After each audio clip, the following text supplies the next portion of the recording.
Tani alergjit janë reaksionet të cilët organizmi i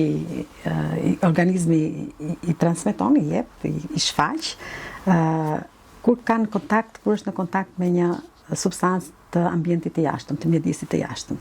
Pra janë mbi përgjigje të organizmit të sistemit tonë imunitar, ose të organizmit tonë, ndaj kontaktit që në organizëm të substancave apo të elementeve në ambientin e jashtëm, që mund t'jenë në ajër, mund t'jenë në ushqime, apo mund t'jenë në medikamente të ndryshme, apo mund t'jenë element nga pickimet e insekteve të ndryshme, është një reakcion apo një përgjigje e egzageruar që bën sistemi jon imunitar ndaj këtyre lëndëve të cilat kontaktojnë me organizmin tonë, qoftë në lëkurë apo në mukoza, siç janë mukoza aparatit respirator, apo e syve, apo e brenda në organizëm, apo edhe në gjak, apo e aparatit tretës.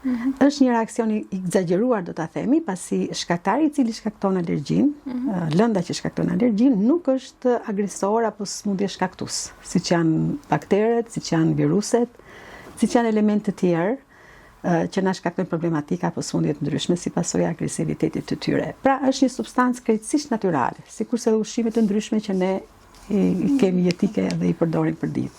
Pra është një reakcion i egzageruar i sistemit ton imunitar ndaj ambientit, ndaj natyrës, ndaj realitetit, i cili më pas kthehet në smundje. Pasi kjo luftë, pra ky sulm është i rrem dhe është një luftë komplet fallse, e cila dëmton organizmin ton.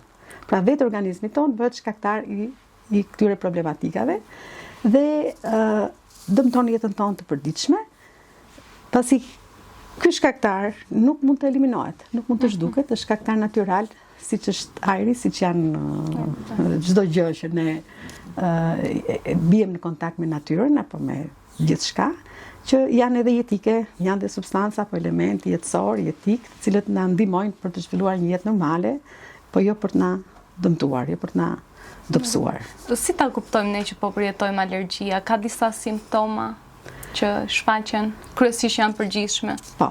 Varet në çfarë organika ka për në organizëm. Pra, alergjit më të shpeshta që hasim ne më shumë, që njerëzit vuajnë, janë alergjit nga rrugët e frymarrjes. Pra, duke filluar që nga hunda deri tek rrugët e frymarrjes brenda në mushkëri, tek bronket. Më pas vijnë alergjit e lëkurës.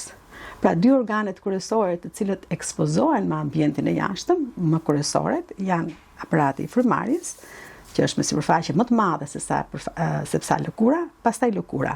Më pas aparati i tretës dhe më pas gjithë indet tona, që kanë mundësi të bien në kontakt, pastaj nëpërmjet qarkullimit të këtyre qoftë elementeve apo qoftë këtyre protagonistëve që zhvillojnë alergjinë, këtyre qelizave tona të sistemit imunitar që zhvillojnë alergjinë.